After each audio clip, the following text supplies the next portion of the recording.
এতিয়া আমি অনুশীলনী 2.1-ৰ 2ৰ 4-ৰ পৰা কৰিম। 4টো দিয়া আছে x + 5 = 7 - x। ইয়াত x-ৰ লগৰ মান দিয়া আছে 1 - 1 আৰু 2। এতিয়া আমি দেখিছোঁ যে লেফ্ট হেণ্ড ছাইড আৰু ৰাইট হেণ্ড ছাইড দুয়োটাতে চলক আছে ইয়াতে, গতিকে আমি ইয়াত দুয়োটা কৰি চাম। আমি কথা আমি এতিয়া লিখিম আমি প্ৰশ্নমতে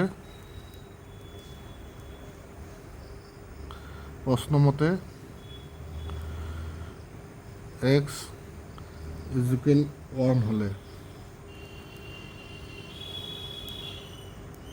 1 হ'লে লেফ্ট হেণ্ড ছাইড অৰ্থাৎ বাওঁ পক্ষ হ'ব x + 5। আমি এক্সৰ মান ইয়াতে পাইছিলোঁ 1, গতিকে আমি 1 ল'ম এক্সৰ ঠাইত আৰু প্লাছ ইয়াতে হ'ল আমাৰ 6। এতিয়া আমি ৰাইট হেণ্ড ছাইড অৰ্থাৎ সপক্ষটো কৰি চাম। আমি আছে 7 - x, ঠিক আছে 7 ল'লোঁ, এক্সৰ ঠাইত আমি 1 বহালোঁ। হ'ল 7ৰ পৰা 1 গ'লে 6। এতেকে আমি পালোঁ left hand side = right hand side. এতেকে সমীকৰণটো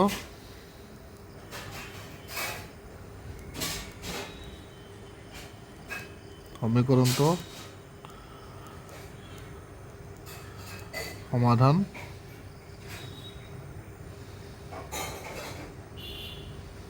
কৰা চলক হ'ব x = 1। এতিয়া আমি নেক্সটটো কৰি চাম।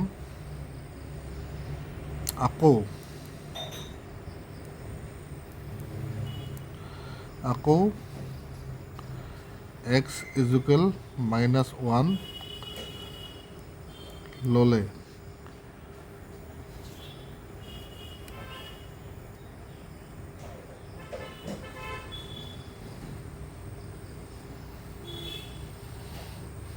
লেফ্ট হেণ্ড ছাইড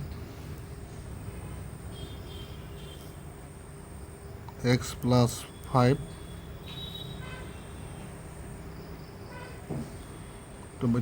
-1 আছিল। -1 ল'লে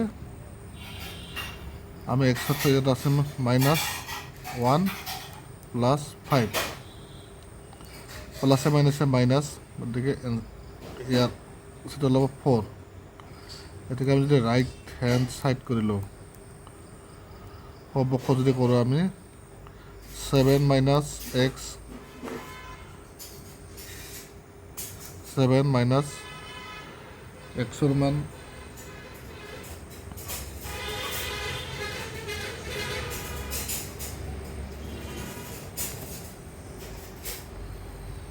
আছে আমাৰ ইয়াত -1,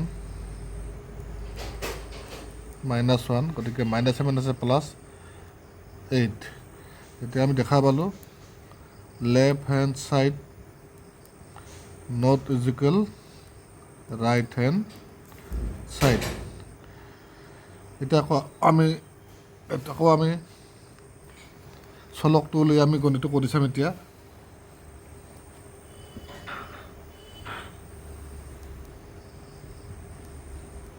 আকৌ এক্সৰ মান 2 ল'লে লেফ্ট হেণ্ড ছাইড x + 5, এক্সৰ মান হ'ল 2 + 5 7। এতিয়া ৰাইট হেণ্ড ছাইডটো আমি কৰি চাম। 7 - x, 7 - 2 5, গতিকে ইয়াতো পালোঁ আমি left hand side = right hand side.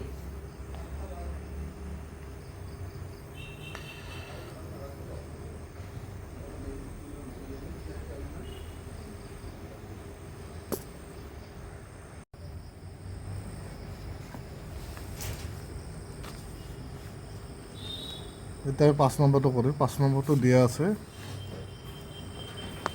2x plus 1/3 equal 1। ইয়াত এক্সৰ লগৰ মান দিয়া আছে 1/-2, 1/2, 1/3। এতিয়া আমি গণিতটো কৰিম।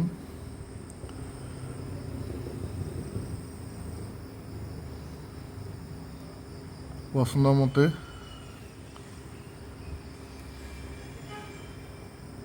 x equal 1/-2,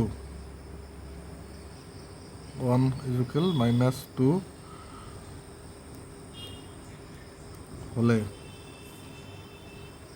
left hand side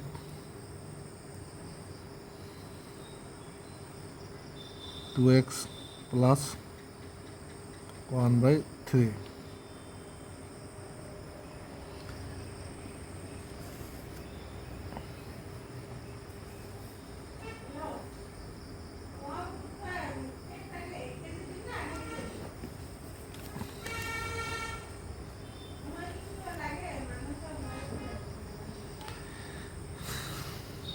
দুই পূৰণ এক্সৰ মানতে আছে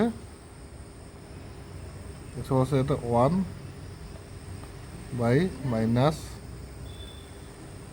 1/-2 প্লাছ 1/3।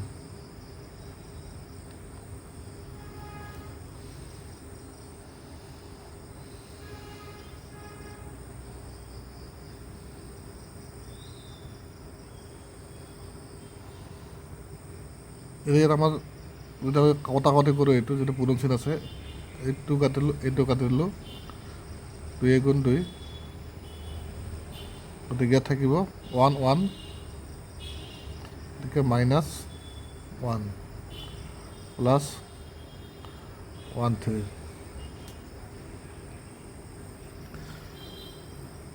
এতিয়া আমি পদটো ইয়াত চেঞ্জ কৰি ল'ম। এইটো আমি 1/3 ইফালে আনিম, -1টো এইপিনে লৈ আহিম। এইটো পদটো চেঞ্জ কৰি ল'ম।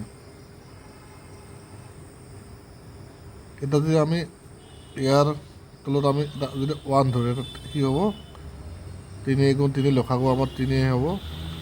যদি এবাৰ কাটা যায় 3 × 3 1 × 1 মাইনাছ ইয়াত 1 আছে 3 × 3 আকৌ 3 × 3 ইয়াত হ'ব 1ৰ পৰা 3 মাইনাছ কৰিলে -2/3।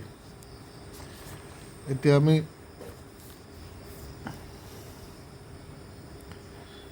ৰাইট হেণ্ড ছাইডটো কৰি চাম। আমি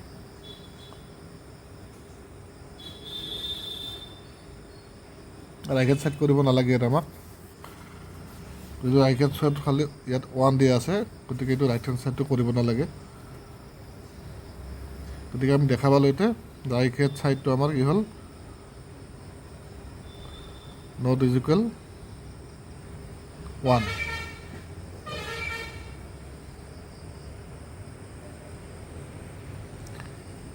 এইটো কেৱল left hand side not equal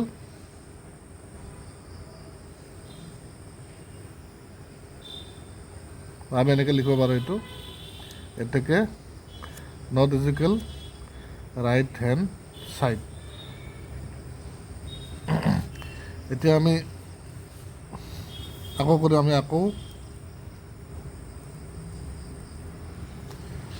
আকৌ এক্সৰ মান আমি যদি 1/2 লওঁ, 2 ল'লে লেফ্ট হেণ্ড ছাইড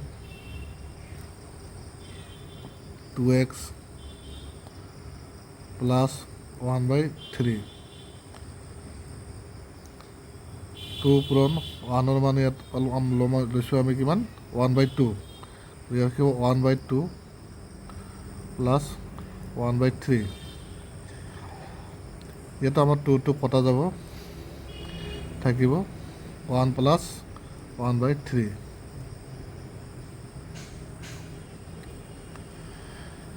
এতিয়া আমি এটা আমি যিহেতু ইয়াৰ তলত আমি এটা এন ধৰিব লাগে আমি যেনেকৈ 3 গুণ 3 হ'ব, ইয়াত লসাগু আমাৰ 3 হ'ব, 1 3 গুণ 3, 1 3 গুণ 3 গুণ 3, তাৰপিছত ইয়াত হ'ব 3 গুণ 3, 1 গুণ 1,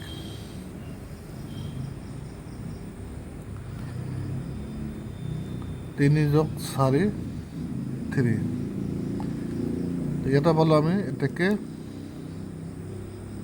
পালোঁ আমি not equal right hand side.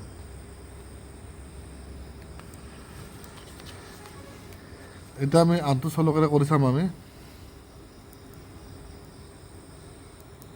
আকৌ x ইকুৱেল 1/3 ল'লে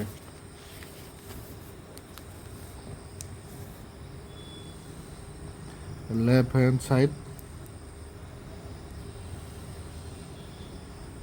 2x প্লাস 1/3 2 পূরণ xর মান 1/3 প্লাস 1/3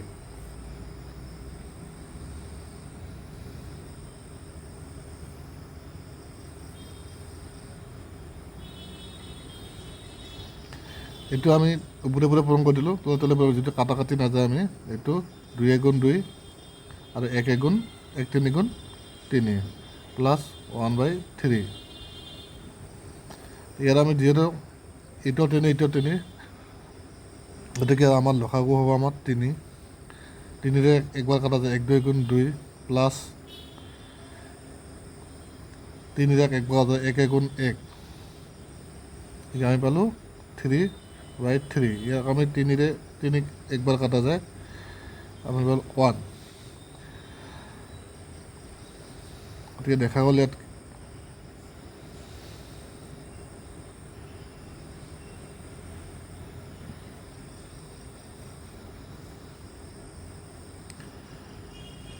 এতেকে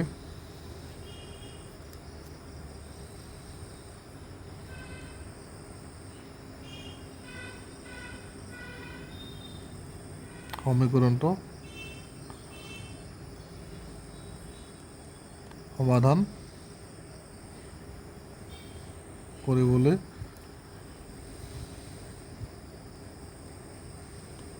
চলকৰ মান হ'ব x ইকুৱেল 1/3।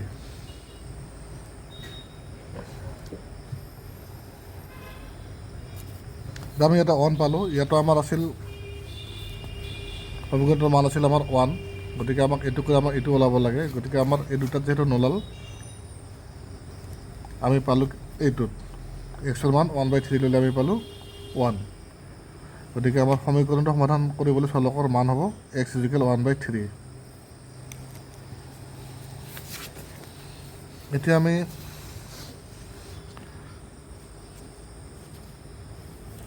ছয় নম্বৰটো কৰি চাম। 6 নম্বৰটো দিয়া আছে 10p - 4 ইকুৱেল 4, 2p + 1, পিৰ মান দিয়া আছে 2 4 - 4,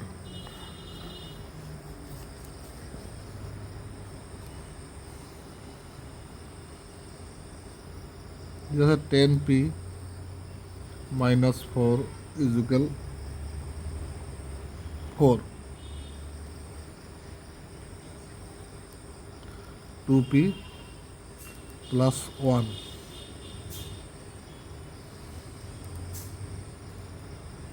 পিৰ মান দিয়া আছে 2 4 - 4। যেহেতু আমি দেখা পাচ্ছি ইয়াতে লেফ্ট হেণ্ড সাইড আৰু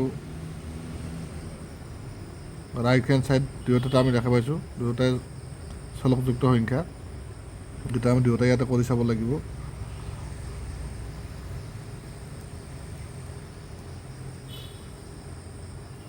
প্ৰশ্নমতে আমি প্ৰথমতে পিৰ মান 2 লৈ কৰি চাম। 2 হ'লে লেফ্ট হেণ্ড সাইড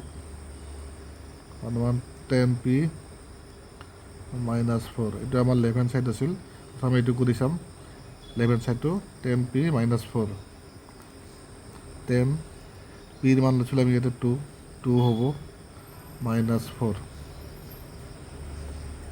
এতিয়া আমি 10 2 গুণ 20 -4 20ৰ পৰা 4 গ'লে 16 এতিয়া আমি ৰাইট হেণ্ড ছাইডটো কৰি চাম আমি ৰাইট হেণ্ড ছাইডটো আছে 4 2p + 1 4 2 পূৰণ পিৰ মান আছে আমাৰ ইয়াতে 4 + 1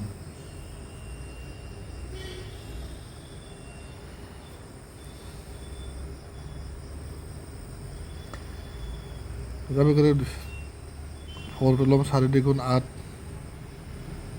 যোগ 1 ইয়াত হ'ব 9 গতিকে এইটো পদ্ধতিৰে পূৰণ কৰিলে হ'ব 4 9 গুণ 36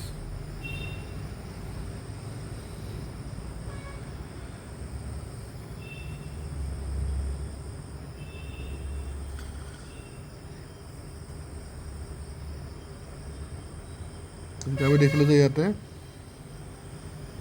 এতেকে চালোঁ যে আমি left hand side not equal right hand side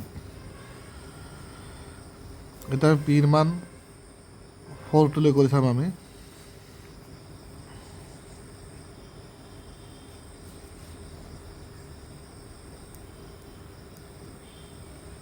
আকৌ ইকুৱেল 4 ল'লে লেফ্ট হেণ্ড সাইড 10p - 4 10 পিৰ মান পাল লৈছোঁ আমি ইয়াতে 4 - 4 4 10 গুণ 40 -4 গতিকে 40ৰ পৰা 4 গ'লে 36 এতিয়া আমি ৰাইট হেণ্ড ছাইডটো কৰি চাম 4 2p + 1 4 2 পূৰণ পিৰ মান আমি ইয়াতে 4 + 1 2 4 গুণ 8 যোগ 9 4 পূৰণ 9 গতিকে 4 9 গুণ 36 গতিকে আমি ইয়াতো 36 পালোঁ লেফ্ট হেণ্ড ছাইডত ৰাইট হেণ্ড ছাইডত আমি কি পালোঁ 36 পালোঁ গতিকে এতেকে আমি লিখিম লেফ্ট হেণ্ড সাইড সমান ৰাইট হেণ্ড সাইড এতেকে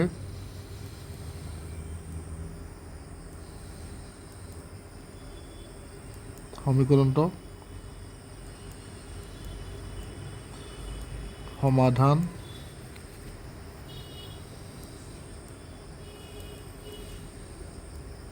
কৰিবলৈ চলকৰ মান হ'ব p = 4 এটা আৰু এটা আছিল আমাৰ -4 এতিয়া -4 এতিয়া কৰি চাম আমি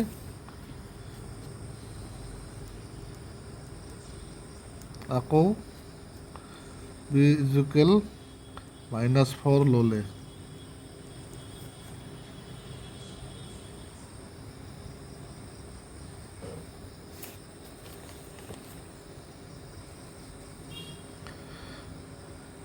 left hand side 10p - 4 10 পূৰণ পিৰ মান ইয়াত আমাৰ 4 - 4 4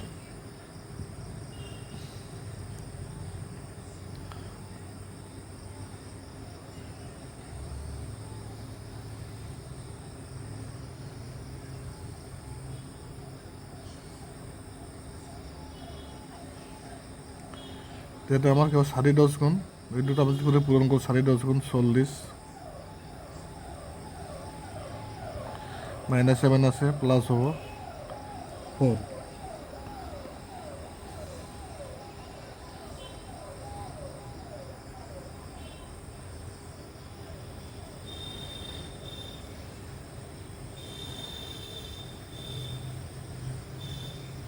গতিকে আমাৰ এই দুটা যোগ কৰিলে হ'ব 44। এতিয়া আমি ৰাইট হেণ্ড ছাইডটো কৰিম।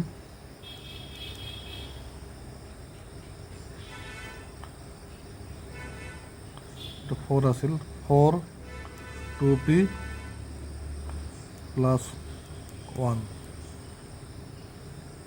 4 2 পূৰণ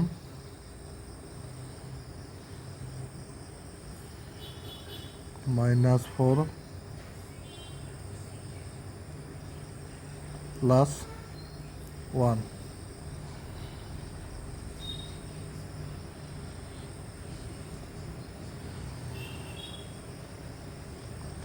এতিয়া আমি এই দুটা পূৰণ কৰোঁ 4 2 গুণ 8 4 2 গুণ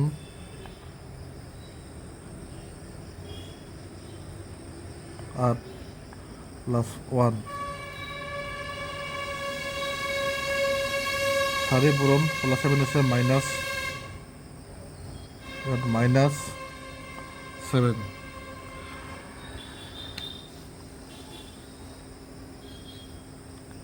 4 7 গুণ 28। এতিয়া পূৰণ কৰি দিওঁ 4 7 গুণ 28।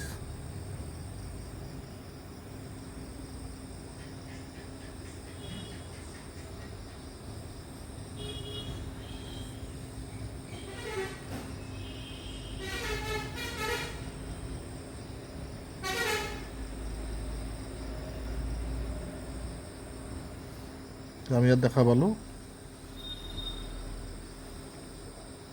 এতেকে ইয়াত রাখলাম আমি left hand side not is equal right hand side.